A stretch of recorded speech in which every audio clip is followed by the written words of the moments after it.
Students Krishna Pradeep's 21st century IAS అకాడమీలో దాదాపుగా ఒక 5 to 6 years నుంచి డిఫరెంట్ బ్యాచెస్కి ఇండియన్ పాలిటీ టీచ్ చేస్తూ ఉన్నాను. సో ప్రతిసారి క్లాసెస్ చెప్పినప్పుడు చాలా కాన్ఫిడెంట్గా 85% ఆఫ్ ద క్వశ్చన్స్ మన క్లాస్లోంచి వస్తాయి, నోట్స్లోంచి వస్తాయి, ఇలా కవర్ అవుతుంది, డైరెక్ట్గా ఇండైరెక్ట్గా చెప్తూ ఉన్నాను. ఇప్పుడు అదే వేలో నిన్న జరిగిన టీఎస్పీఎస్సీ గ్రూప్ 2 ఇండియన్ పాలిటీలో చూస్తే 50 క్వశ్చన్స్లో 43 క్వశ్చన్స్ డైరెక్ట్గా నోట్స్లోంచి ఇవ్వడం జరిగింది. ఇది మాత్రమే కాకుండా సొసైటీలో కానీ పేపర్ 1లో కానీ అక్కడ కూడా ఒక 10 to 15 క్వశ్చన్స్ కవర్ అయ్యాయి. సో కొంచెం ఓపికతో క్వశ్చన్స్ని చదివితే ఈజీగా 40 క్వశ్చన్స్ని ప్రతి స్టూడెంట్ ఆన్సర్ చేయొచ్చు. సో దానికి సంబంధించిన డీటెయిల్డ్ ఎక్స్ప్లెనేషన్స్ చూసుకుందాం. Dear students, welcome back all of you. తెలంగాణలో గ్రూప్ 2 ఎగ్జామినేషన్ ఇవాల్టితో ముగిసింది. Paper 1, paper 2, paper 3, paper 4. ఒక పేపర్ బాగా రాసి ఇంకొక పేపర్ బాగా రాయకపోవడం, అన్నీ బాగా రాయడం, అన్నీ బాగా రాయకపోవడం, డిఫరెంట్ సినారియోస్ని ఫేస్ చేసిన స్టూడెంట్స్ ఉన్నారు. బట్ ఒక రకంగా ఉపశమనం, రిలాక్సేషన్, 2 సంవత్సరాల నిరీక్షణకు తెరపడటం. సో దాదాపుగా 2 years నుంచి ఇటు ఫైనాన్షియల్గా కానీ, ఇటు మెంటల్గా కానీ, ఇటు ఫిజికల్గా కానీ చాలా ఇబ్బందులు ఎదుర్కొన్నారు స్టూడెంట్స్. సో వేలాది మంది విద్యార్థులకు ఇండియన్ పాలిటీ టీచ్ చేశాను ఈ 2 సంవత్సరాల్లో, ఆన్లైన్ అండ్ ఆఫ్లైన్. సో నిన్న జరిగిన గ్రూప్ 2 క్వశ్చన్ పేపర్ చాలామంది స్టూడెంట్స్కి యావరేజ్గా, టఫ్గా, లేకపోతే మోడరేట్గా, సింపుల్గా, ఒక్కొక్కరికి ఒక్కోలాగా అనిపించింది. As a polity faculty paper ఎలా వచ్చిందంటే ఖచ్చితంగా over the period of time, లేకపోతే ఒక రకంగా మోడరేట్ టు అబౌవ్ యావరేజ్ అని చెప్పొచ్చు, అంటే టఫ్నెస్ని బట్టి. బట్ స్టిల్ చాలామంది స్టూడెంట్స్కి కొంచెం ఇబ్బందిగా ఉండొచ్చు. బట్ ఇక్కడ మనం చూస్తే స్టాటిక్ పార్ట్ని అనలైటికల్గా ఎలా ఇవ్వచ్చు, నేను ప్రతిసారి క్లాసెస్ చెప్పినప్పుడు ఒక క్వశ్చన్ ఇచ్చి స్టార్ట్ చేస్తూ ఉంటాను, 4 స్టేట్మెంట్స్ ఇస్తూ స్టార్ట్ చేస్తూ ఉంటాను ఏ బ్యాచ్ చెప్పినా కానీ. ఆ స్టేట్మెంట్ బేస్డ్ క్వశ్చన్స్ ఇచ్చినప్పుడల్లా ఇంతలా ఇస్తారా అనే ఫీలింగ్ వచ్చింది. కానీ ఇవాళ క్వశ్చన్ పేపర్ చూస్తే everything is a statement based question. మీరు చూడొచ్చు, చెప్పుకోవాలని కాదు కానీ యూ కెన్ అండర్స్టాండ్. చాలామంది స్టూడెంట్స్ మెసేజ్ పెట్టారు, sir the classes have helped a lot అని. But I hope very good luck to all of you. Exam అయిపోయింది, అందరికీ కూడా పాజిటివ్గా రిజల్ట్ రావాలని ఎక్స్పెక్ట్ చేద్దాము. So let us proceed with our video. చూడండి, మీకు ఇక్కడ కనబడుతుంది. So both Telugu medium and English medium 2 లాంగ్వేజెస్లో ఉన్నాయి. Zoom in, Zoom out, you can look at this point. So ఇక్కడ చూడండి, ఇంగ్లీష్ క్వశ్చన్, తెలుగు క్వశ్చన్ 2 కనబడుతున్నాయి, మీరు చూడొచ్చు. A state legislature cannot initiate a bill for amendment of the constitution. ఒక state legislature constitution అమెండ్మెంట్కి సంబంధించి బిల్లుని ఇనిషియేట్ చేయలేదు అంటుంది. Yes, state legislature cannot initiate. Yes, అది ఇనిషియేట్ చేయదు కదా. So simple majority, special majority plus 50% of states అని చెప్పి చూసాం. యాక్చువల్గా ఇవాళ ఎగ్జామ్లో అమెండ్మెంట్స్ పైన చాలా క్వశ్చన్స్ని మనం చూడొచ్చు. అమెండ్మెంట్ ప్రొసీజర్ పైన కూడా మల్టిపుల్ క్వశ్చన్స్ ఇవ్వడం జరిగింది. సో కొంచెం ఎక్కువ సేపు రివైజ్ చేసుకొని ఉంటే మీకు చాలా బెనిఫిట్ చేసి ఉంటుంది ఇది. ఓకే, సో నెక్స్ట్ చూడండి, a joint session of parliament can be held to solve a dead lock. నేను చాలాసార్లు చెప్పాను, మన నోట్స్లో స్టార్టింగ్లోనే ఉంటుంది. రాజ్యాంగ సవరణ బిల్లుకు సంబంధించి ఉభయ సభల మధ్య ప్రతిష్టంభన ఏర్పడితే, సో ఉభయ సభల సంయుక్త సమావేశం అనే కాన్సెప్ట్ ఉండదు. సో డెడ్ లాక్ అనే కాన్సెప్ట్ ఉండదు. సో కాబట్టి second statement wrong. Joint session of the parliament can be held to solve a dead lock అని చెప్పారు కదా, బట్ కాదు. సో జాయింట్ సెషన్ అనేది ఉండదు. Next, the previous sanction of the president is not required to introduce a bill for the amendment of the constitution. Yes, రాజ్యాంగ సవరణ బిల్లుకు ముందస్తుగా రాష్ట్రపతి అనుమతి అవసరం లేదు. Correct answer. So it is obligatory for the president to give assent to a constitutional amendment bill when it is presented by the parliament. నేను ఈ టాపిక్ చెప్పేటప్పుడు స్టూడెంట్స్కి ఒక స్టేట్మెంట్ వైజ్గా ఇచ్చాను. Since beginning of the constitution, రాజ్యాంగం వచ్చిన మొదటి నుంచి ఒక రాజ్యాంగ సవరణ బిల్లుకి రాష్ట్రపతి తప్పకుండా ఆమోదం తెలుపాలి అని. సో ఫస్ట్ నుంచి లేదు. So 24th constitutional amendment act ద్వారా ఈ పాయింట్ రావడం జరిగింది. సో ఎప్పుడు వచ్చిందని అడగట్లేదు, కానీ ఇది కంపల్సరీ. ఒక రాష్ట్రపతికి రాజ్యాంగ సవరణ బిల్లు వచ్చినప్పుడు ఖచ్చితంగా ఆమోదం తెలుపాలి. Yes, he have to tell. So కాబట్టి ఏసిడి బి మాత్రమే తప్పు. ఓకే, జాయింట్ సిట్టింగ్ సంబంధించింది కాబట్టి బి తప్పు అని తెలిస్తే ఈజీగా ఈ రెండు ఎలిమినేట్ చేయగలుగుతాము.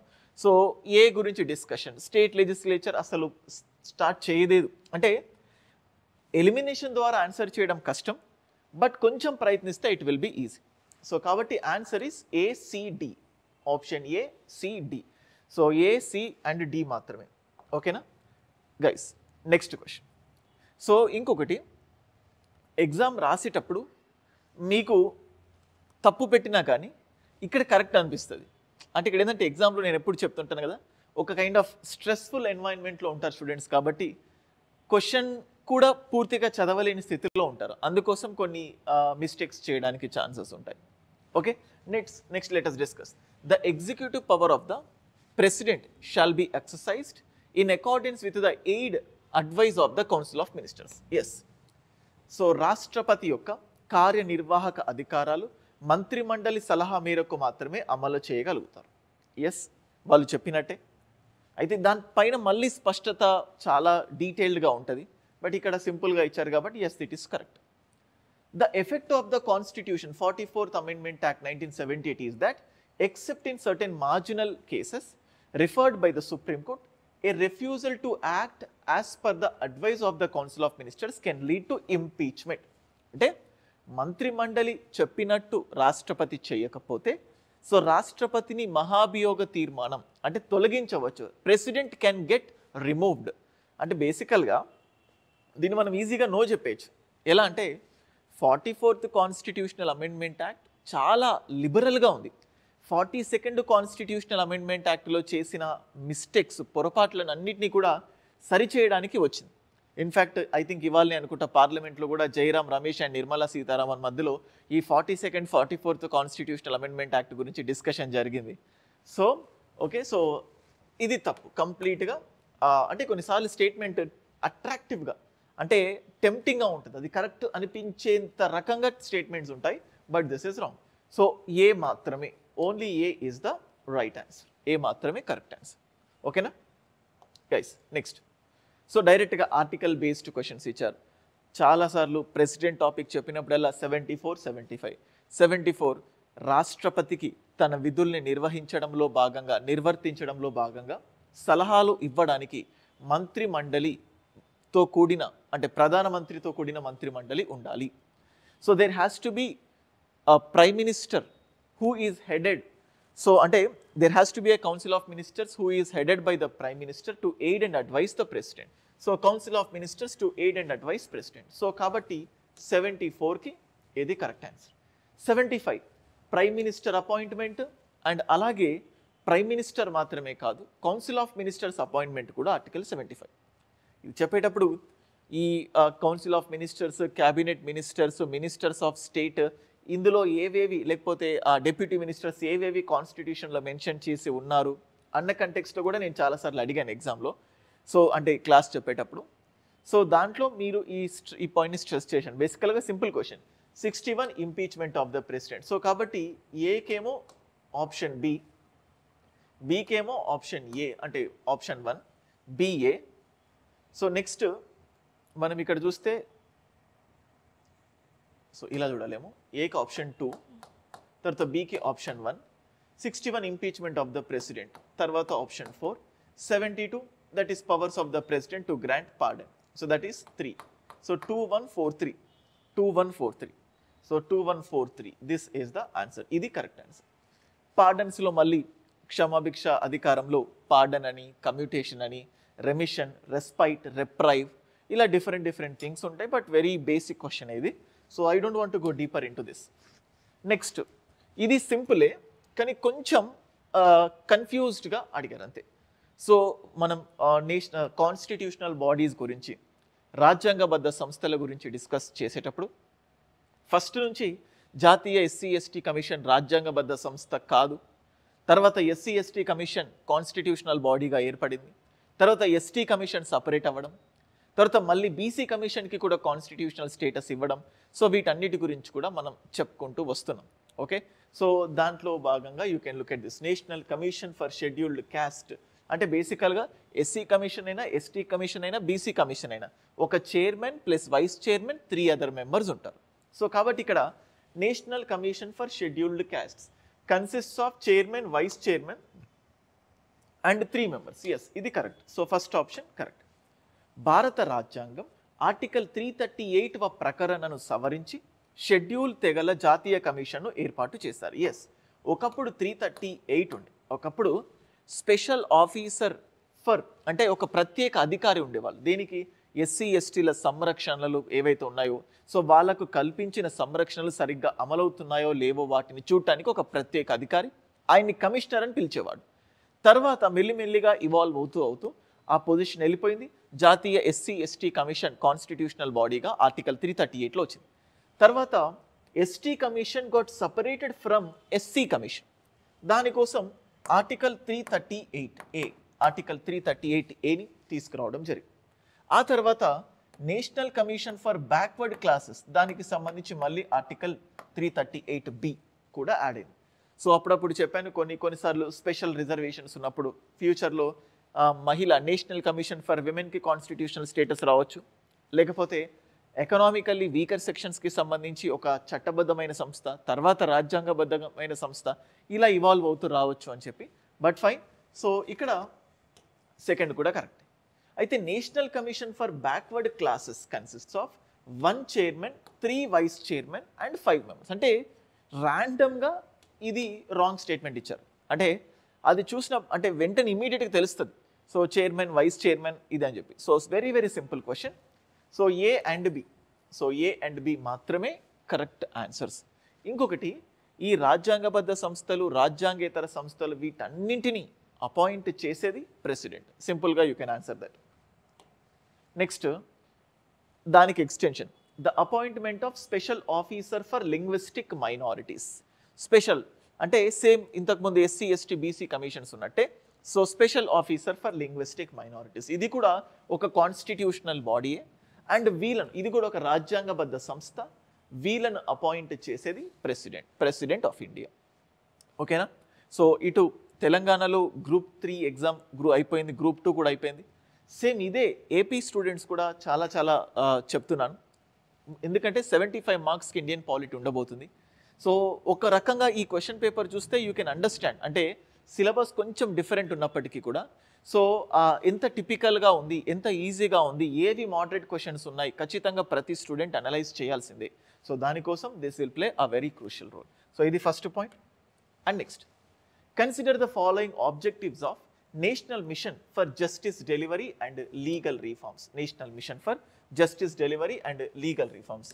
సో అంటే దీని గురించి చాలాసార్లు పిఐబిలో న్యూస్ రావడం, మళ్ళీ 22లో, 23లో, 24లో డైరెక్ట్గా ఇండైరెక్ట్గా దీని గురించి ఉంది. సో దీనికి మనకు ఆన్సర్ తెలియకపోయినా మనం ఈజీగా పెట్టేసుకోవచ్చు ఆన్సర్. ఎందుకంటే increasing the strength of judges of Supreme court and high court. So బేసికల్గా సుప్రీంకోర్టు జడ్జెస్ స్ట్రెంగ్త్ కోసం ఇది బేసికల్గా ఏర్పాటు చేయడం కాదు, దాంట్లో పెద్దగా ఒక కమిషన్ని ఏర్పాటు చేయాల్సిన అవసరం ఏం రాలేదు. సో అంటే ఒక మిషన్ లాగా. సో ప్రెసిడెంట్ హైకోర్టులో ఇంక్రీజ్ చేస్తారు, సెంట్రల్లోనేమో పార్లమెంట్ ఇంక్రీజ్ చేస్తుంది జడ్జెస్ స్ట్రెంగ్త్ని. That's not that much important. So ఈజీగా మనం దీన్ని ఎలిమినేట్ చేయొచ్చు. సో చూడండి, increasing access and reducing delays and arrears in the system.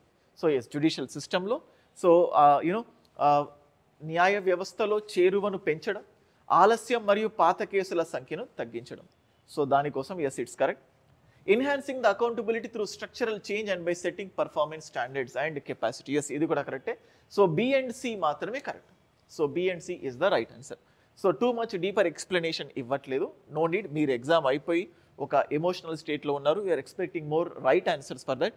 So అవసరమైనంత ఎక్స్ప్లెనేషన్ ఇవ్వాలి అనుకుంటున్నాను. So this is the answer. So B and C మాత్రమే right answer. Next, what are the roles and functions of left wing extremism division of the ministry of home affairs government of India. So ministry of home affairs government of ఇండియాకి సంబంధించిన question. So నేను డైరెక్ట్గా దీనికి సంబంధించి మీకు ఇక్కడ display చేస్తున్నాను, చూడండి. ఇది చూడండి, మినిస్ట్రీ ఆఫ్ హోమ్ అఫైర్స్ దానికి సంబంధించిన division, about the division to effectively address left wing extremist insurgency in a holistic manner. రీసెంట్గా నార్త్ ఈస్టర్న్ స్టేట్లో ఈ ఇన్సర్జెన్సీ గురించి రీసెంట్గా కాదు ఎప్పుడు వింటూనే ఉన్నాం. ఇన్సర్జెన్సీ ఇటు జమ్మూ కాశ్మీర్లో కానీ ఇటు నార్త్ ఈస్టర్న్ స్టేట్స్లో కానీ ఒక రకంగా ఖలిస్తాన్ అనే పేరుతో డిఫరెంట్ ఇన్సర్జెంట్ యాక్టివిటీస్ జరుగుతున్నాయి. నేషనల్ సెక్యూరిటీకి, దేశ భద్రతకు, జాతీయ భద్రతకు ఇది చాలా ఒక పెను ముప్పుగా తయారైంది. సో అందుకోసం చూడండి డైరెక్ట్గా ఇందులోంచి ఇచ్చిన క్వశ్చన్ చూడండి, the roles and functions of this division. ఈ డివిజన్ యొక్క లెఫ్ట్ వింగ్ ఎక్స్ట్రీమిస్ట్ ఇన్సర్జెన్సీ ఆ డివిజన్కి సంబంధించి చూడండి. So you can look at this left wing extremism division. Deployment of central armed forces in left wing extreme states, capacity building of the states to combat left-wing extremism, providing funds to the CAPF for strengthening of infrastructure, reviewing the security situations, providing assistance. అంటే ఈ స్టేట్మెంట్స్లో నుంచి direct question వచ్చింది. మీకు ఇప్పుడు చూస్తే ఇక్కడ display చేస్తే capacity building of the states to combat left wing extremism, ఇది ఉందా లేదా చూడండి ఒకసారి. Capacity building of the states to combat left wing extremism. So ఈ పాయింట్ ఉంది. సో దీన్ని మనం డైరెక్ట్గా క్వశ్చన్ డిస్ప్లే అవ్వడం జరిగింది. Next deployment of army and air force in left wing extremism affected states. మనం ఇప్పుడు చూస్తే చూడండి deployment of central armed police force in left wing extremism affected areas. కానీ ఇక్కడ ఆర్మీ ఎయిర్ ఫోర్స్ అని ఇచ్చారు. సో అంటే పర్టికులర్గా సిఏపిఎఫ్స్ గురించి ఉంది. సో కాబట్టి సెకండ్ స్టేట్మెంట్ రాంగ్.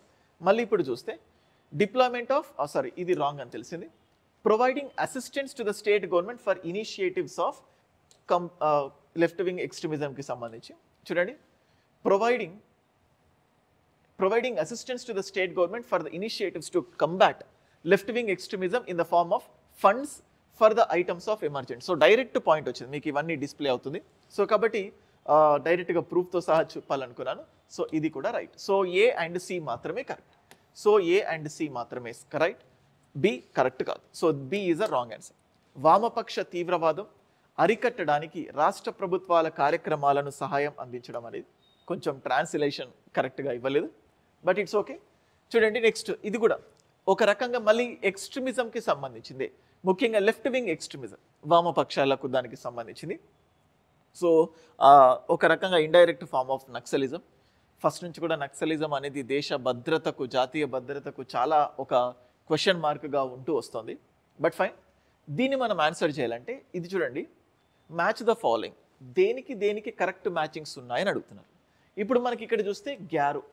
సో మనకు గ్యారో, కాశీ, జైంతియా హిల్స్ అని మనం జాగ్రఫీలో చూస్తూ ఉంటాం కదా. సో మేఘాలయ, ఈ విధంగా మనం కరెక్ట్ పెట్టేసుకోవచ్చు almost. So Kamtapur liberation organization Assam, so ఇది కరెక్టే.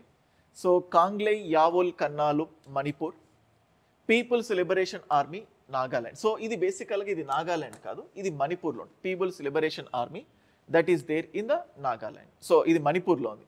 సో కాబట్టి డి మాత్రమే తప్పు. సో డి లేని ఆప్షన్ ఓన్లీ ఇది. కొంచెం టిపికల్, చాలా మంది స్టూడెంట్స్కి దీని గురించి ఐడియా ఉండదు. బట్ ఎవరైతే న్యూస్ పేపర్ చూసినా కానీ రెగ్యులర్గా చూస్తున్నప్పుడు ఒక బేసిక్ ఐడియా ఉండుంటుంది. సో ఇది so this is the point. Next central armed police forces include, central armed police forces include అని ఇస్తున్నారు. Let us look at this point. మళ్ళీ దీనికి సంబంధించి central armed police forces, yes ఇక్కడ చూడండి, central armed police forces of India include border security force, central industrial security force, central reserve police force, Assam rifles, Indo Tibetan border police, national security gourd, శస్త్ర సీమా బల్. రీసెంట్గా Amaran movie చూసిన తర్వాత ఇట్లా వీటికి సంబంధించి కొన్ని డిఫరెంట్ కంటింజెంట్స్ గురించి మీరు వింటూ ఉంటారు. So let us go for this. So Assam rifles, central industrial security force, border security force, లేనిదల్లా defence security guard మాత్రమే లేదు. So ABC is the answer. So ABC is the right answer. ఓకేనా. Next article 164. So బేసికల్గా కొన్ని tribal dominant states ఉంటాయి, like Madhya Pradesh కానీ, ఛత్తీస్గఢ్ కానీ, ఒడిస్సా కానీ, జార్ఖండ్ కానీ. సో ఈ స్టేట్స్లో ఒక ట్రైబల్ వెల్ఫేర్ మినిస్ట్రీ ఉండే విధంగా ఆ స్టేట్స్కి సంబంధించిన గవర్నర్ చర్యలు తీసుకోవాలి. సో అదే ఆర్టికల్ 164 సబ్ క్లాజెస్లో భాగంగా చెప్తుంది. మీకు ఇది కనబడుతుంది అనుకుంటున్నాను, ఇంకొంచెం జూమ్ ఇన్ చేస్తున్నాను. You can look at this question. ఓకేనా. So again zoom out. So మనకి ఇక్కడ చూస్తే జార్ఖండ్, మధ్యప్రదేశ్, ఒడిస్సా, జార్ఖండ్, మధ్యప్రదేశ్, ఒడిస్సా, లేనిదల్లా అంటే ఇందులో ఛత్తీస్గఢ్ని వాళ్ళు యాడ్ చేయలేదు, బట్ ఇక్కడ ఈ మేఘాలయ, మిజోరం ఇవన్నీ కూడా అంటే కంప్లీట్గా out of the box questions కాబట్టి so option 1 is the right answer. Next 103rd constitutional amendment act, economically weaker సెక్షన్స్కి రిజర్వేషన్ 15(6), 16(6) సబ్ క్లాజెస్ కూడా యాడ్ అయ్యాయి. సో కొన్ని కేటగిరీస్ ఇచ్చి 8 lakhs లేకపోతే 5 acres ఆఫ్ ఇన్కమ్, సో ఆ విలేజ్ ఏరియాలో ఉంటే ఈ ఒక 200 yards, సిటీలో అయితే ఒక 100 yards, సో ఇట్లా ఒక పారామీటర్స్ ఇచ్చి దానికి ఎలిజిబుల్ ఉన్నవాళ్ళు అన్న కాన్సెప్ట్తో ఎకనామికల్ వీకర్ సెక్షన్స్. సో అది సో కాబట్టి option 1 15(16), 61 option 1 15(16) is the answer. 15(16) దీనికి సంబంధించినవి. Next demand for statehood. So ఈ క్వశ్చన్ చెప్పే ముందు I just display a question. ఇక్కడ లేనట్టుంది, ఒక్కసారి మీకు చూపిస్తాను చూడండి.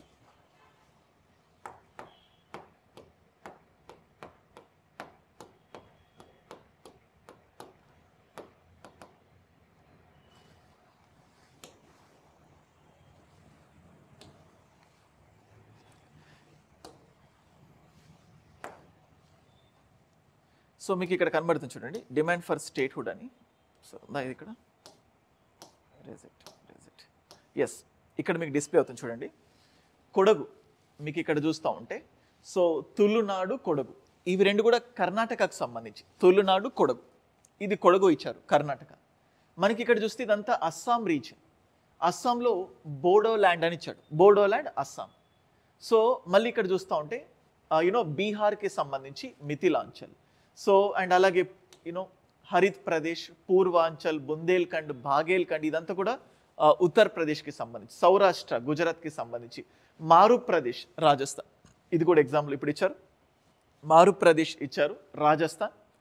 కొడగు కర్ణాటక, బోడోల్యాండ్ అస్సాం, అండ్ ఇక్కడ చూస్తే కోశల్ లేదా కోశలాంచల్ ఇది ఒడిస్సాకు సంబంధించి. సో మనకి ఇక్కడ క్వశ్చన్ చూస్తే, సో మారుప్రదేశ్ రాజస్థాన్, సో ఫస్ట్ ఆప్షన్ 2 రావాలి. కోసల రాజ్య ఒడిస్సా ఆప్షన్ 3 రావాలి. కొడగు కర్ణాటక 5 రావాలి. బోడోల్యాండ్ అస్సాం, సో 2, 3, 5, 1. సో మనం ఇప్పుడు చూస్తూ ఉంటే 2, 3, 5, 1 ఎక్కడుంది? So 1 A2, B3, C5, D1. So this is the answer. So కాబట్టి so option 1 is the right answer. Next national human rights commission గురించి అడిగారు క్వశ్చన్. నేషనల్ హ్యూమన్ రైట్స్ కమిషన్కి సంబంధించి అంటే ఇయర్స్, అంటే ఇక్కడ జస్ట్ ఇయర్స్తో కన్ఫ్యూజ్ చేశారు. So it has to B 1993, కానీ ఇక్కడ 1995 ఇచ్చారు కాబట్టి ఇది రాంగ్ ఆన్సర్. కానీ ఈ మిగతా 2 statements correct. So statute under the protection of human rights act, protection of human rights act 1993, కానీ 1995 ఇచ్చారు, బట్ ఇది కరెక్ట్ ఆ statute. So Paris principles, yes, in conformity with the Paris principle. నా నోట్స్లో ఇది ఫస్ట్లోనే ఉంది. సో నేషనల్ హ్యూమన్ రైట్స్ గురించి చెప్పేటప్పుడు this will be there in the beginning. So అట్లా so B and C is the right answer. So almost అనలైటికల్గా ఇచ్చినా కానీ ఎవ్రీథింగ్ ఐ హ్యావ్ కవర్. కొన్నిసార్లు నోట్స్లో డిక్టేట్ చేసి ఉండకపోయిన టాపిక్ వచ్చినప్పుడు ఇండైరెక్ట్గా కొన్ని టాపిక్స్ గురించి అలా చెప్తూ వచ్చాను. సో అది నెక్స్ట్ చూడండి, ఎలక్షన్ కమిషన్కి సంబంధించి. ఎలక్షన్ కమిషన్కి సంబంధించి అడిగిన క్వశ్చన్ చూడండి. ఎలక్షన్ కమిషన్ ఆఫ్ ఇండియా, భారత ఎన్నికల సంఘం రాష్ట్రపతి సమ్మతి తర్వాత ప్రతి రాష్ట్రానికి లోక్సభ స్థానాల కేటాయించే విధానాన్ని నిర్ణయించే అధికారం కలిగి ఉంది. సో చాలా టాపిక్ చెప్పినప్పుడు, పార్లమెంట్ అనే టాపిక్ చెప్పినప్పుడు ఆర్టికల్ 82 డీలిమిటేషన్ కమిషన్ గురించి చెప్తుంది. ఇన్ఫ్యాక్ట్ ఎస్సీ, ఎస్టీ రాబోయే విమెన్ రిజర్వేషన్ దాని ప్రకారం సీట్స్ని అలొకేట్ చేయాలన్నా, బౌండరీస్ని మార్పులు చేర్పులు చేయాలన్నా 82nd ఆర్టికల్ అని చెప్పి, అదే స్టేట్లో అయితే ఆర్టికల్ 170 అని చెప్పి చాలాసార్లు పునరుద్ఘాటించాను, రీట్రేట్ చేశాను క్లాసెస్లో. సో కాబట్టి first is easily wrong. So election commission of India allots symbols to the parties, పార్టీలను రిజిస్టర్ చేసుకుంటుంది, పార్టీలకు సింబల్ ఇస్తున్నాయి, దాంతోపాటు పార్టీలను గుర్తిస్తుంది, రికగ్నైజ్ చేస్తుంది. సో వెదర్ స్టేట్ పార్టీయా, నేషనల్ పార్టీయా అని చెప్పేసి. So B is the right answer. So option b only, b మాత్రమే కరెక్ట్ ఆన్సర్. 64. ఓకేనా? Next simple question. District judges, supreme court judges, high court judges president ద్వారా అపాయింట్ అవుతారు. డిస్ట్రిక్ట్ జడ్జెస్ గవర్నర్ ద్వారా appoint అవుతారు. So simple and very simple question, governor. So కొంచెం ఆలోచిస్తే you can easily answer it. So governor ద్వారా appoint అవుతారు. Next మనం ఇప్పుడు చూస్తూ ఉంటే తార్కుండే కమిటీ 1974 ఆ టైంలో వస్తుంది. దినేష్ గోస్వామి కమిటీ 1990స్లో వస్తుంది. నెక్స్ట్ వోహ్రా కమిటీ 1998లో. So next Indrajit Gupta committee 1998లో. సో ఇలా డిఫరెంట్ కమిటీస్ నేను వీటి గురించి చెప్పేటప్పుడు చెప్తూ వచ్చాను. Political parties state funding of elections కానీ, లేకపోతే పొలిటీషియన్స్కి క్రిమినల్స్కి మధ్యలో నెక్సస్ని ఆపడానికి సంబంధించింది అని చెప్పేసి అలా చెప్తూ వచ్చాను. So fine, first option c Tarkunde committee, తర్వాత a Dinesh Goswami committee, so తర్వాత బి వోహ్రా కమిటీ, అండ్ తర్వాత డి సిఏబిడి ఇంద్రజిత్ గుప్తా కమిటీ. ఇవన్నీ ఎలక్టోరల్ రీఫార్మ్స్కి సంబంధించి. నేను ఎలక్టోరల్ రీఫార్మ్స్ చెప్పేటప్పుడు ఈ కమిటీస్ అన్ని డైరెక్ట్గా, సో ఇలా కొన్ని కమిటీస్ వచ్చాయి. ఒక్కొక్కసారి వీటి ఇయర్స్ని బేస్ చేసుకొని క్వశ్చన్స్ ఇవ్వచ్చు అని చెప్పి నేను ఇచ్చాను. నా notes Telugu medium, English medium 2 లాంగ్వేజెస్లో అవైలబుల్ ఉన్నాయి. ఆల్మోస్ట్ అన్ని బుక్ స్టాల్స్లో కూడా ఉన్నాయి. So that is present directly in the notes. So మళ్ళీ నేను ప్రూఫ్ చేసుకోవడానికి నోట్స్ని డిస్ప్లే చేసి చెప్పదలుచుకోలేదు. So but my students knows this, ఎలా మన నోట్స్లో ఉందా లేదా అన్నట్టు అది. Okay, next question. సో చూడండి, ఎలక్ట్రానిక్ ఓటింగ్ మషిన్స్, ఈవీఎంస్ గురించి సంబంధించిన క్వశ్చన్. Electronic voting machines. So electronic voting machine was first conceived in 1977. It is a proto, అంటే ఫస్ట్ దీనికి మనకు ఆన్సర్ తెలియకపోయినా లెట్ us ట్రై టు దాన్ని ఎలిమినేట్ చేయడానికి ప్రయత్నిద్దాం. It's a prototype developed by the Center for Materials for Electronics Technology, CMET అని ఇచ్చారు. ఇది కూడా నేను చెప్పాను క్లాస్లో, Bharat electronics limited, so and అలాగే electronics corporation of India limited, ఈ రెండింటి ద్వారా ఇది వచ్చింది అని చెప్పి. సో ఈజీగా బి ఎలిమినేట్ అవుతుంది. సో బి లేదు కాబట్టి ఇది ఎలిమినేట్ అయిపోతుంది, ఇది ఎలిమినేట్ అయిపోతుంది, ఇది కూడా eliminate. So answer will be ACD ఇది. సో అయితే ఎస్, ఫస్ట్ టైం ఈవీఎంస్ని 1982లోనే యూజ్ చేశారు పైలట్ బేసెస్తో కేరళలో. అయితే ఇక్కడ ఏమైందంటే ఆ 1982లో చేసినప్పటికీ రిప్రజెంటేషన్ ఆఫ్ పీపుల్స్ యాక్ట్లో చేంజెస్ చేయలేదు దీనికి సంబంధించి. అప్పుడు చాలా హాట్ టాపిక్ అయిపోయింది. అందుకే తర్వాత నుంచి ఏ చేసినా ఫస్ట్ రిప్రజెంటేషన్ ఆఫ్ పీపుల్స్ యాక్ట్లో మార్పులు చేర్పులు చేస్తూ వచ్చారు. దాన్ని బేస్ చేసుకొని 1989లో రిప్రజెంటేషన్ ఆఫ్ పీపుల్స్ యాక్ట్లో మార్పు తీసుకొచ్చారు. 1982లో ఉంది, కానీ ఎందుకు వ్యాలిడేట్ చేయలేదు ఆ ఎలక్షన్స్ అంటే రిప్రజెంటేషన్ ఆఫ్ పీపుల్స్ యాక్ట్, ప్రజాప్రాతినిధ్య చట్టంలో మార్పులు చేయకుండా ఈవీఎంస్ ద్వారా ఎలక్షన్స్ పెట్టారు. ప్రజాప్రాతినిధ్య చట్టం ప్రకారం ఏంటంటే బ్యాలెట్ పేపర్స్లో ఎలక్షన్స్ ఉంటాయి. సో మార్పులు చేయకుండా పెట్టేసరికి ఆ పర్సన్ కోర్టులో పిటిషన్ పెట్టడం, దాన్ని నల్లిఫై చేయడం, మళ్ళీ దానికోసం స్పెషల్ రూల్ 1989లో తీసుకొచ్చారు. 98లో తర్వాత రూల్ వచ్చిన తర్వాత 1998 బై ఎలక్షన్స్లో కొన్ని స్టేట్స్లోని బై ఎలక్షన్స్లో ఈవీఎంస్ని యూజ్ చేశారు. 1999 గోవాలో జరిగిన అసెంబ్లీ ఎలక్షన్స్లో దీన్ని యూజ్ చేశారు. సో తర్వాత 2003 దేశం మొత్తంలో జరిగిన బై ఎలక్షన్స్లో అసెంబ్లీ ఎలక్షన్స్కి జనరల్ ఎలక్షన్స్ అసెంబ్లీ ఎలక్షన్స్లో యూజ్ చేశారు. తర్వాత 2004 లోక్సభ ఎలక్షన్స్లో కంప్లీట్గా యూజ్ చేసేసారు. సో కాబట్టి ఇది కరెక్ట్, సో ఇది కూడా correct, so and A is also correct. So A C D is the right answer. Next, municipality must be given reasonable opportunity. So దీనికి సంబంధించి నేను డైరెక్ట్గా ఆర్టికల్నే తీసుకోవడం జరిగింది. Let me just show you. ఏదది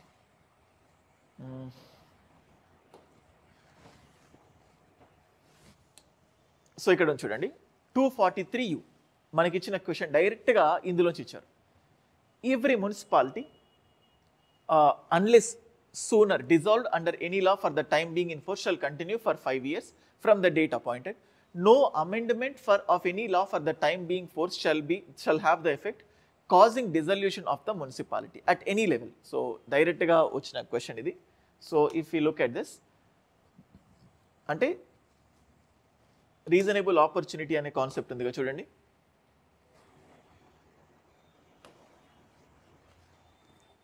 There shall be reasonable opportunity.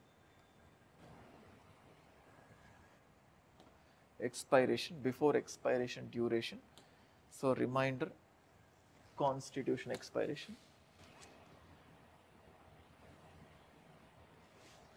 Okay, but ikkada idi display avalenattu, but it's okay, but idi right, rendu statements correct. So dani dissolve cheyadaniki amalulo unna ఏ చట్టానికి సవరణ అయినా 5 సంవత్సరాల పదవీ కాలం ముగిసేలోపు municipality రద్దు చేయదు. So directly 2 options a and b are correct. And అంటే ఇది ఎలా పికప్ చేసుకున్నారంటే ఈ స్టేట్మెంట్స్ని డైరెక్ట్గా ఆ ఆర్టికల్తో కనెక్ట్ ఉన్న పాయింట్ని డైరెక్ట్గా తీసుకున్నారు. దాన్ని డిస్ప్లే చేద్దామని చెప్పి నేను పీడిఎఫ్ తీసుకున్నాను, బట్ అది రాంగ్ పీడిఎఫ్ డిస్ప్లే అయింది. But anyway both are correct. ఓకేనా? Next question. సో చూడండి 69th. సో చాలాసార్లు చెప్పాను, మున్సిపాలిటీస్కి సంబంధించి 18 డిఫరెంట్ టైప్స్ ఆఫ్ పవర్స్ ఉన్నాయి. పంచాయత్స్కి సంబంధించి 29 రకాల పవర్స్. నేను క్లాసులు చెప్పేటప్పుడు మేబీ అప్పుడప్పుడు అడగొచ్చు, 29 అధికారాలని ఒకసారి ఒక లుక్ వేసుకోండి, 18 పవర్స్ని ఒక లుక్ వేసుకోండి, ఒక్కొక్క పవర్ని చెప్పాల్సిన అవసరం లేదు, బట్ ఒకసారి వీటన్నిటిని ఒక లుక్ వేసుకోండి అని చెప్పి చెప్పాను. బట్ ఇక్కడ ఏంటంటే దాదాపుగా అన్ని కరెక్ట్ ఆన్సర్స్ అనే విధంగా వచ్చాయి. Let me just show you. ఎక్కడుంది అది? Demand for new states. Next ఇక్కడ చూడండి, ఇది పంచాయత్స్కి సంబంధించి, ఇది మున్సిపాలిటీస్కి సంబంధించి. మనకి ఇక్కడ చూస్తే చూడండి, ఇక్కడ రోడ్స్ అండ్ బ్రిడ్జెస్ ఒకటి ఇచ్చారు, కన్స్ట్రక్షన్ ఆఫ్ బిల్డింగ్స్ గురించి ఇచ్చారు. చూడండి, slum improvement and upgradation, urban poverty alleviation గురించి, cattle pounds, prevention of cruelty to animals, ఇవన్నీ కూడా ఇచ్చారు. మనం ఇక్కడ చూస్తే చూడంండి, రోడ్స్ అండ్ బ్రిడ్జెస్ ఇచ్చారు, urban poverty elevation, prevention of cruelty to animals, slum improvement and upgradation. So మురికి వాడలను మెరుగుపరిచి వాటి స్థాయి పెంచడం, రోడ్లు మరియు వంతెనలు, పట్టణ పేదరిక నిర్మూలన, జంతువుల పట్ల క్రూరత్వాన్ని నిరోధించడం. సో అన్నీ correct. So ABCD, nothing to explain, direct question ఇది. నెక్స్ట్ మనం చూస్తే మళ్ళీ ఇప్పుడు పంచాయత్స్కి సంబంధించి మెజారిటీ ఆఫ్ ద స్టూడెంట్స్ ఇక్కడ కొంచెం ఇబ్బంది పడ్డారు, బట్ ఇట్స్ ఓకే. చూడండి, ఇక్కడ ఇందులో ఈజీగా నేను ఇంతకుముందు చెప్పినప్పుడు మీరు చూస్తే ఓకే. సో ఇది నేను మున్సిపాలిటీస్కి సంబంధించి ఇక్కడ మనం చూస్తే cattle pounds and prevention of cruelty to animals, ఇది మున్సిపాలిటీస్కి సంబంధించి. పంచాయత్స్లో దీని గురించి లేదు. మనకి ఇక్కడ చూస్తే land improvement, minor irrigation, fisheries, rural housing, roads, culverts, poverty alleviation, cultural activities, చూడండి మార్కెట్స్, ఇవన్నీ ఇచ్చాను. ఇందులో లేనిదల్లా చూడండి క్యాటిల్ పౌండ్స్, ఇది మున్సిపాలిటీస్కి సంబంధించి. Technical training, vocational education, animal husbandry, drying, small scale industries including food processing, ఇది చూద్దాం ఒకసారి.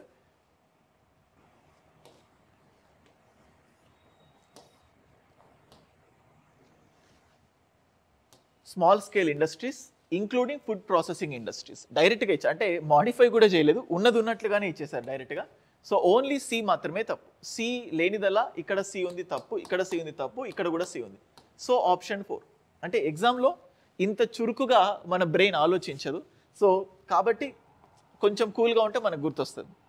నెక్స్ట్ జీవన్ రెడ్డి కమిషన్, ఇది లా కమిషన్ రిపోర్ట్స్ లాంటిది సంబంధించింది. బేసికల్గా Jeevan Reddy commission simultaneous elections గురించి డిస్కస్ చేశారు, కానీ ఇక్కడ నన్ ఆఫ్ ది ఎబోవ్ దీని గురించి ఏది కూడా మాట్లాడలేదు. సో కాబట్టి ఈజీగా ఏ ఆప్షన్ ఎలిమినేట్ చేయొచ్చు. Supreme court of India pronounced a judgment on the NOTA, ఇది people's union for civil liberties versus union of India. ఆ కేసులో దీని గురించి 2013లో డిస్కషన్ వచ్చింది. సో మీకు ఇక్కడ చూస్తే I just show you that. ఇక్కడ చూడండి NOTA. So NOTA, toothless tiger with no implications, association for democratic reforms. మేము ఇక్కడ చూస్తే NOTA was introduced through supreme court judgment in September 2013. The need to introduce NOTA was felt to discourage the parties. So మళ్ళీ ఇక్కడ మనకి ఇటు చూస్తే people union for civil liberties కనబడతాయి, but okay fine. So that's why, so ఇది correct. Supreme court of India pass the judgment based on the public interest litigation, yes ఇది కూడా correct. ఆ నోటానే నెగిటివ్ ఓటింగ్ అంటున్నాం. సో కాబట్టి a మాత్రమే తప్పు, BC is the right answer, B and C. ఓకేనా? Next question. From the time elections are announced by the election commission, ministers and other authorities shall not announce any financial grants in form of profit. చూడండి, నేను model code of conduct గురించి చెప్పాను స్టూడెంట్స్కి, దాని గురించి వర్ణించే క్రమంలో దానివల్ల జరిగే అడ్వాంటేజెస్, డిసడ్వాంటేజెస్ చెప్తూ వచ్చాను క్లాస్లో. సో అంటే ఒక పొలిటికల్ పార్టీకి యాడెడ్ అడ్వాంటేజ్గా ఉన్న వాటన్నిటిని క్యాన్సిల్ చేస్తారు. సో కాబట్టి shall not lay foundation stones for the project, yes ఇది కరెక్టే. Shall not make any promise of construction of roads, ఇది కూడా కరెక్టే. Shall be permitted to make ad hoc appointments in the governor. So shall be permitted to make అంటే కొన్ని అంటే non permanent బేసిస్తో కొన్ని appointments చేయొచ్చు, ఎస్ ఇది కరెక్టే. సో అన్ని పాజిటివ్గానే ఉన్నాయి. సో కాబట్టి ABCD ఏబిసిడి ఇవన్నీ కూడా రైట్ ఆన్సర్స్. నెక్స్ట్ చూడండి, జూమ్ ఇన్ కనబడతలేదు, సరే జూమ్ అవుట్ చేస్తున్నాను. So district planning committee, metropolitan planning committee, ఇవన్నీ ఈ రెండు చెప్తున్నాను. సో డిస్ట్రిక్ట్ ప్లానింగ్ కమిటీ చెప్పేటప్పుడు జస్ట్ 4/5 మెంబర్స్ మాత్రమే ఖచ్చితంగా ఈ పంచాయత్స్ మున్సిపాలిటీస్లో మెంబర్స్ ద్వారా ఎలెక్ట్ అవుతారు. వీళ్ళ ఫంక్షన్స్, వీళ్ళ విధులు, లేకపోతే వీళ్ళ ఎంతమంది ఉండాలి, సో వాళ్ళు ఏం చేస్తారు, ఇవన్నీ కూడా స్టేట్ గవర్నమెంట్ డిసైడ్ చేస్తుంది. బట్ ఓన్లీ కండిషన్ ఏంటంటే 4/5 మంది సభ్యులు పంచాయతీలు మున్సిపాలిటీల ద్వారా ఎలెక్ట్ అవుతారు అని మాత్రమే ఉంది. సో కాబట్టి ఇది రైట్. అప్పుడే 243ZD metropolitan district planning committee, 243ZE metropolitan planning committee అని చెప్పాను మీకు, మీరు చూడొచ్చు. And next consider the following with regard to 74th constitutional amendment act. 74th constitutional amendment యాక్ట్కి సంబంధించి అడుగుతున్నారు. So ward committees can be established in the municipalities with a population of 3 lakhs, కరెక్టే. Can decide the composition of ward committee, yes ఇది కరెక్టే. Metropolitan areas shall consist of population 10 lakhs or more, ఇది కూడా కరెక్టే. So this is also right. And next states in municipalities can also be filled by yes nominated members కూడా ఉంటారు, మనం co-opt అన్నట్టు చెప్పుకుంటాం కదా, సో అలాగా. సో కాబట్టి ఏబిసిడి అన్నీ కూడా రైట్ ఆన్సర్సే. సో సింపుల్గా ఇచ్చారు పంచాయత్స్ అండ్ మున్సిపాలిటీస్, కానీ టిపికల్గా అనిపిస్తుంది. ఎందుకంటే ఎగ్జామ్లో ఇది తప్పేమో, ఇది కరెక్ట్ కాదేమో అన్న ఆలోచనలు ఎక్కువ వస్తూ ఉంటాయి. సో అది. So guys next question zoom in చేస్తున్నాను. ఈ right to life article 21, right to life and personal లిబర్టీకి సంబంధించి ఎన్నో కేసెస్ చెప్పాను నేను. So right to good health, right to reputation, right to go abroad, right to doctors assistance. చూడండి, right to go abroad Maneka Gandhi కేసులో అంటే విత్ ఇన్ ఇండియా మూవ్ అవ్వాలంటే అది ఆర్టికల్ 19, ఇండియా బయట తిరగాలంటే అది రైట్ టు గో అబ్రాడ్ అని చెప్పేసి మనం చెప్పేసాం. సో వీటి గురించి చిన్న డిస్ప్లే చేస్తాను చూడండి, యూ కెన్ అండర్స్టాండ్. ఇక్కడ మీరు చూస్తే ఎవల్యూషన్ ఆఫ్ ఇక్కడ ఉంది ఇండియన్ కాన్స్టిట్యూషన్లో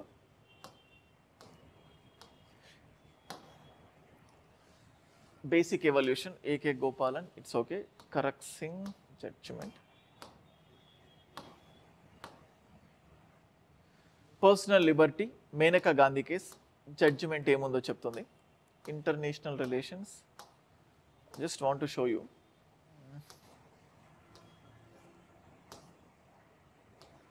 right over once intimate relations, Navtej Singh Johar case, right to livelihood, Olga టల్లీస్ versus Bombay municipal corporation సంబంధించి, right to shelter, chameli Singh versus state of Uttar Pradesh, right to nutrition, so peoples union for civil liberties, right to make reproductive choices, Suchitra Srivastava. So చూడండి, right to choose one's partner, Lata Singh, right to reputation, Subramanya Swamy versus union of India. In fact 2016లో ఈ Subramanya Swamy versus union of India గురించి discussions రావడం జరిగింది. So కాబట్టి right to representation of women, so right to go abroad, Satwant Singh, Maneka గాంధీకి connection. So almost everything, right to reputation, ఇవన్నిటికీ గురించి వచ్చింది. సో కాబట్టి ఆన్సర్ ఏబిసిడి. నేను మీకు ఆ పీడిఎఫ్స్ కూడా మీకు దాని ఇన్ఫర్మేషన్ మీకు ఆల్రెడీ డిస్ప్లే అని చూసుకోవచ్చు కదా. సో కాబట్టి ఎవ్రీథింగ్ ఇందులో ఉన్నవన్నీ కూడా రైట్ టు లైఫ్కి కనెక్ట్ అయిన పాయింట్సే. Next, which of the following is connected to judicial review in the context of India. So article 13 judicial review ఎవరైనా చెప్తారు, కానీ జుడిషియల్ రివ్యూ అనే పదం ఇండియన్ కాన్స్టిట్యూషన్లో లేదు అసలుకి. సో జుడిషియరీ ఆర్టికల్ 13ని పదం లేకపోయినా దాన్ని వర్ణించడం మాత్రం ఉంది, డిఫైన్ మాత్రం చేశారు. The power of judicial review lies with the supreme court only. So the powers to review the judges, అంటే జుడిషియరీ ఏదైతే రివ్యూ చేస్తుందో అది ఓన్లీ సుప్రీం కోర్టు దగ్గర మాత్రమే ఉందా చూద్దాం ఒకసారి. The scope of judicial review in India is narrow then that of United States of America. Yes, ఎందుకంటే యుఎస్ఏలో కొంచెం ఎక్కువ ఉంటుంది so compare to India. So అంటే దాని స్కోప్, ఇండియాలోని జుడిషియల్ రివ్యూకి కొన్ని రెస్ట్రిక్షన్స్ ఉంటాయి, but compare to USA it is narrow. Constitution defines the term judicial review as the power of Supreme Court to examine the actions of government, కరెక్టే. The word judicial review is mentioned in the article 134, ఇది ఎక్కడ కూడా mention చేయలేదు. So defines term judicial, చూడండి బేసికల్గా ఈ judicial review అన్న పదమే లేదని చెప్పాను కాన్స్టిట్యూషన్లో. మళ్ళీ దాన్ని ఎలా డిఫైన్ చేస్తుంది? సో కాబట్టి అసలు అంటే ఒక డెఫినేషన్ ఉంది, ఆ డెఫినేషన్ని మనం జ్యుడిషియల్ రివ్యూ లాగా ఇంటర్ప్రిట్ చేస్తున్నాం. లైక్ యాన్యువల్ ఫైనాన్షియల్ స్టేట్మెంట్ ఉంది, దాన్ని మనం బడ్జెట్ ఉంది. అదే క్వశ్చన్ని the constitution defines the budget with so and so అంటే అసలు బడ్జెట్ అనే పదమే లేదు. సో కాబట్టి ఆ కంటెక్స్లో ఈ రెండు కూడా తప్పు. So most appropriate valuable statement ఏంటంటే, మోస్ట్ వ్యాలిడేట్ అయ్యే స్టేట్మెంట్ ఏంటంటే option 2, the scope of judicial review is narrower then that of USA. ఓకేనా? నెక్స్ట్ మళ్ళీ రిట్స్ గురించి చాలా పెద్ద కాన్సెప్ట్. రిట్స్ అంటే habeas corpus, mandamus, prohibition, certiorari, quo warranto. ఇది చెప్పేటప్పుడు నంబర్ ఆఫ్ ఎగ్జాంపుల్స్ చెప్పి స్టూడెంట్స్కి ఎక్స్ప్లెయిన్ చేశాను. మీకు తెలుగు క్వశ్చన్ కూడా డిస్ప్లే అవుతుంది, you can look at this. Which of the following statements are correct regarding writs issued by the supreme court? Habeas corpus can be issued against public authority. తప్పు. ఇది public and private ఇద్దరికీ వర్తిస్తుంది, only public ఇచ్చాడు కాబట్టి తప్పు. Writ mandamus so can be issued against private or body. అసలు mandamus only పబ్లికే, private అని ఇచ్చాడు కాబట్టి రివర్స్లో ఇచ్చారు, తప్పు. Prohibition can be issued only against judicial and quasi judicial authorities. Prohibition. So మళ్ళీ చూద్దాం. Writ of certiorari is available against legislative bodies and private individuals. So బేసికల్గా habeas issued only private authorities, తప్పు. Mandamus cannot be issued against private authorities. Yes, yes, ఇది కరెక్టే కదా statement, wrong, sorry. Mandamus cannot be issued, yes, ఇది correct. Mandamus cannot be issued, దానిపైన issue చేయలేం. Writ of certiorari is available. So certiorari అంటే అది judicial, quasi judicial, administrative బాడీస్కి వర్తిస్తుంది. కానీ ఇక్కడ ఏమని ఇచ్చారు? ప్రైవేట్ ఇండివిజువల్స్ అని ఇచ్చారు. సో కాబట్టి ఇది తప్పు అయిపోతుంది, ప్రైవేట్ ఇండివిజువల్స్ కాబట్టి తప్పు. సో ఈ రెండిట్లో మోస్ట్ అప్రోప్రియేట్ అయ్యేది బీసీ మాత్రమే ఉందా? Yes, BC. సో నార్మల్గా ప్రొహిబిషన్ జ్యుడిషియల్, క్వాజీ జ్యుడిషియల్ బాడీస్కి బేసిస్ ఉంటుంది, కొన్నిసార్లు ఎక్స్ట్రా ఆస్పెక్ట్స్కి కూడా యూజ్ చేస్తారు. సో అదే కదా, ఎస్, ఓన్లీ జ్యుడిషియల్, సో సెర్షియరీ మాత్రం జ్యుడిషియల్, క్వాజీ జ్యుడిషియల్, అడ్మినిస్ట్రేటివ్ బాడీస్కి కూడా యూజ్ చేస్తారు. సో కాబట్టి BC is the right answer. So బుక్లో మీకు చెప్పినాను క్లియర్గా దీనికి సంబంధించి. Next, Constituent Assembly was constituted under the scheme formulated by the cabinet. ఇది everyone knows, చాలా simple. Each province and the princely states were to allotted seats in proportion to their respective. ఇది ఈజీగా ఎలిమినేట్ చేయొచ్చు, geographical area కాదు, population basis తోటి. Next, seats allocated to each British province were to be decided among 3 principal communities, Muslims, Sikhs and general. Yes, Muslims, Sikhs and also general people, ఈ ముగ్గురికి కూడా ఇది allot అయ్యింది. So this got allocated, Muslims, Sikh and general. So Hindus రాదు ఇక్కడ, Muslim, Sikh and general. So కాబట్టి a and C మాత్రమే, a and c are right, A and C మాత్రమే కరెక్ట్. ఓకేనా?